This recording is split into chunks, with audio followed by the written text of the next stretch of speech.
Hey everyone, so today we're going to talk all about the 1 to 0 nap transition. The day that every parent dreads when their little one is finally ready to get through the day without a nap. Guys, that day is gonna come, and so I wanna tackle it head on. I wanna talk specifically about when this typically happens, when you'll know that your little one is ready to drop their nap, how you'll know that they're ready, and then how you should go about dropping that nap and what you should do instead of nap time. So let's talk about the when. I would say on average, most kids are ready to drop their nap somewhere in the 3 to 3.5 range. Though I will tell you that the range is bigger than that. I have seen kids on the younger end of the spectrum, before the age of 3, be able to get through the day no problem without napping. And then I've also seen kids at the other end of the spectrum be 4 or even 5 years old and struggle to get through the day without napping at all. But I would say the average is definitely in the 3 to 3.5 year range. So here are some signs that you should be looking out for that your little one is ready to drop their nap. So sign number 1 is that they are really fighting bedtime. So even with that nap happening in an earlier part of the day, your little one is still fighting bedtime tooth and nail, refusing to go to sleep, and then as a result, not falling asleep until 9 or 10 o'clock. That's one very clear sign. Another clear sign is that even if you try pushing the nap later, he fights the nap itself. And so if your little one is just clearly not tired enough for that nap anymore, that's another clear sign that the nap is probably gonna be disappearing soon.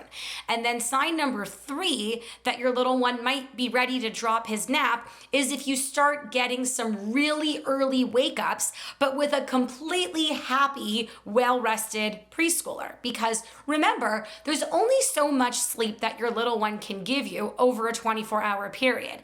And so if your little one only needs, let's say, 12 hours of sleep, which is what an average 3-year-old needs, and he sleeps 2 hours during the day and goes to bed for 7 o'clock every night, 10 hours later, that gets you a 5 a.m. wake up and a total of 12 hours of night sleep. And so if that's what seems to be happening day in and day out, that's another very clear sign that your little one might be ready to be dropping his nap.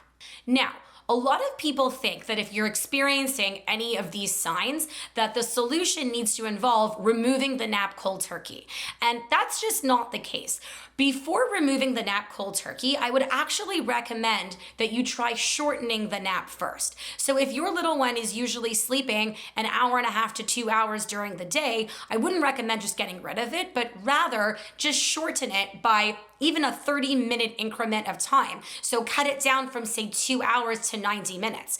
That might create more sleep pressure for your little one to be able to fall asleep more easily at bedtime. It might allow for 30 minutes of extra sleep to be transferred from the daytime to the nighttime, so you no longer get an early rising problem. Because you see, for your little one to go from napping 2 hours a day to barely napping at all or not napping whatsoever, he might get really overtired with such a cold turkey transition. And so I would definitely recommend cutting back on the duration of time before you eliminate it completely. Another thing to remember about this particular transition is that it's very normal for kids to go back and forth between one nap and not napping at all. Some kids, when they drop the nap, it's never seen from ever again, barring anything massively extenuating. I can say that with my girls, when they each dropped their nap, it was basically gone for good, barring the odd exception here and there. But there are some kids that might be ready to drop their nap like 50% of the time. And so that might mean Every other day, they really need to nap because they're exhausted, but then every other day, they're fine getting through the day without a nap whatsoever. So don't be afraid if your little one spends even a few months flip-flopping back and forth between napping and no napping. Or what's also very common is for your little one to not nap at school during the week, but then nap Saturday and Sunday on the weekends. That's no problem because maybe after 5 days of not napping, your little one's got to catch up on some sleep. And so if your little one clearly needs that nap on the weekends, let him catch up. It's not going to do any harm.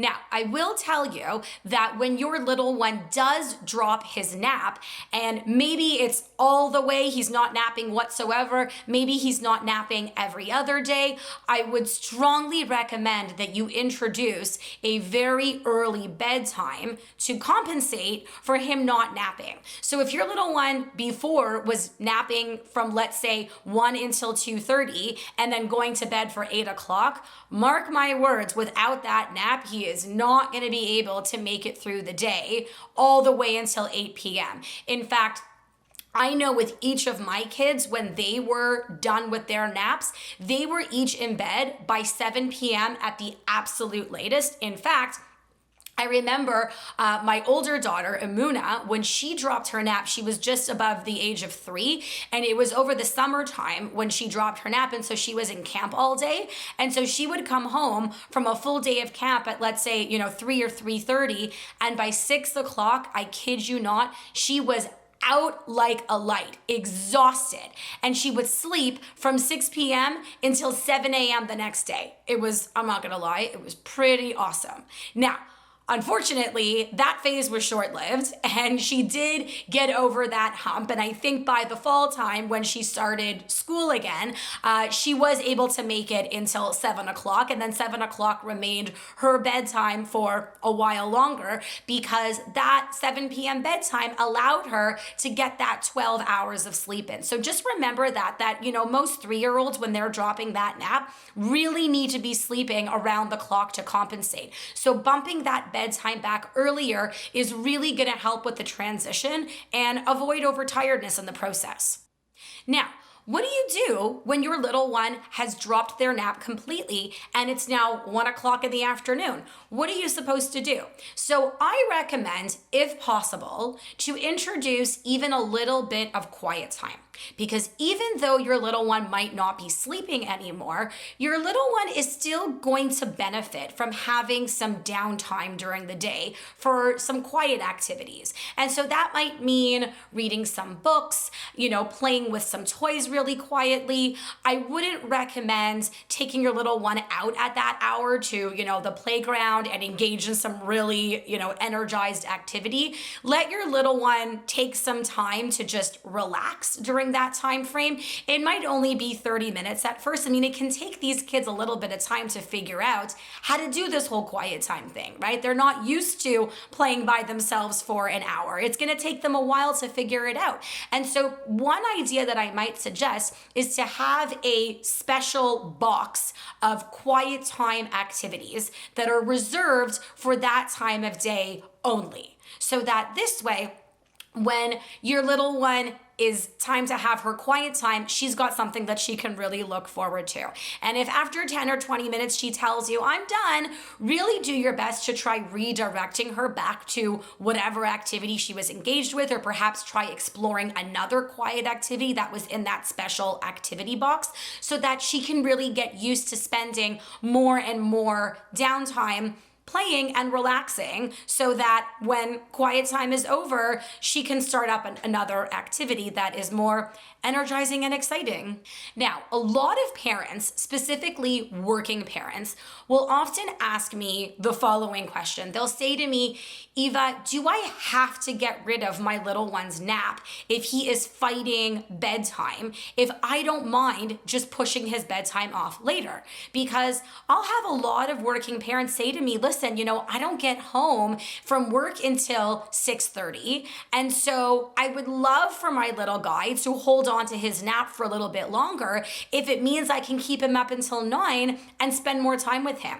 And you know what? I'll tell you, if that works for you, do it. There's no problem with that whatsoever. As long as he is getting enough sleep over that 24-hour period, then you've got nothing to worry about. I mean, look, I can tell you personally, when my girls were each about 3 and 1, or no, sorry, they were 4, 4.5, and 2.5, or actually, yeah, 4.5 and 2.5. That was actually around the time that I began practically eliminating Eliana's nap. Eliana is my middle child, because at that period of time, my husband and I were in agreement. We wanted both the kids in bed at 7 o'clock. We wanted to be able to clock out at 7 o'clock. They were young, they were adorable, but they were also exhausting, right? And so if I had to choose between keeping a nap and pushing the bedtime later versus getting rid of the nap and bumping bedtime back earlier, I was absolutely going to go with the latter. And so my daughter Eliana at the time, if I recall, she was about 2 years and 10 months. In fact, she, even with a 60-minute long nap during the day, would fight her 7 to 7:30 bedtime tooth and nail and not fall asleep until after 9. And even though I selfishly wanted her to go to sleep significantly earlier than that, I knew that getting rid of her nap was actually in her best interest as well. Because what would happen is, if she napped during the day for an hour, she would only fall asleep by 9 p.m. and then would sleep 10 hours until 7. And so that was a total of 11 hours of sleep. Versus if she did not nap, she would conk out by 7 p.m. sharp and then would sleep around the clock until 7, giving me 12 hours of sleep. And so in that specific situation, the nap was actually robbing her of an hour's worth of sleep over that 24-hour period. So it worked out really well for me that what I wanted also happened to be what she needed. And so at that period of time, it was an absolute no-brainer to be getting rid of her nap. But for a lot of kids, that's not the way it ends up playing out. For a lot of kids, if you keep that 1 hour nap, then they'll still fall asleep by, let's say, 8:30 and then sleep until 7:30, still giving you a total of 12 hours. And so if you're that parent that would prefer to keep your little one up longer and keep that nap for a little bit longer, that's totally fine.